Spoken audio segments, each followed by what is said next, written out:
People welcome back to squad saga. ACS లేఅవుట్లో ASHA tiffins అనేది వచ్చేసాం. బై ది వే ఎక్కడి కిందకు వచ్చామంటే ఇట్స్ ఎ బ్యాచులర్ థింగ్స్ అబ్బా. పీజీలో ఫుడ్ బాగాలేకపోతే కంపల్సరీ మనం కొత్త కొత్త ప్లేసెస్ అనేది ట్రై చేస్తుంటాం. మీరు కూడా మా అలాగా ట్రై చేస్తుంటే ఒకసారి కామెంట్ సెక్షన్లో అనేది కామెంట్ చేయండి.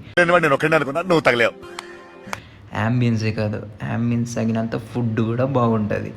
మాకేమేం కావాలో ఐటమ్స్ అన్నీ మేము అనేది ఆర్డర్ చేసేసాం. వాడు టోకన్ అలా ఇచ్చాడు, అలా ఎత్తుకోవాలి, ఇలా ఫుడ్ కౌంటర్లో ఇచ్చా. ఏంట్రా వీడు ప్లేట్ తీసి బోండా పెట్టాడు అనుకుంటున్నారా? నేను కూడా అలానే షాక్ అయ్యా. నేను అడిగితే వాడు అనేది విత్ కర్రీ విత్ బోండా బాగుంటుంది, ఒకసారి ట్రై చేయండి సార్ అన్నాడు. అలా ఓకే వాడు అన్నమాట కిందకు వద్దనాలని చెప్పి ట్రై చేశా. చాలా బాగుంది అసలు, with kulcha with curry super. ఆ తర్వాత గులాబ్ జామ్ అనేది ఆర్డర్ చేసేసా. అలా తీసుకువెళ్ళి అలా సైడ్ పెట్టా. ఒక యూనిక్ డెజర్ట్ ఉంటుంది ఆశా టిఫిన్స్లో, ఫ్రూట్ కస్టర్డ్. ఈసారి మీరు వచ్చినప్పుడు మస్ట్ ట్రై అనమాట. అలా బటర్ మిల్క్ తీసుకునేసి ఇంకా ఇంతటితో మా బ్రేక్ఫాస్ట్ అనేది కంప్లీట్ ఫైనలీ.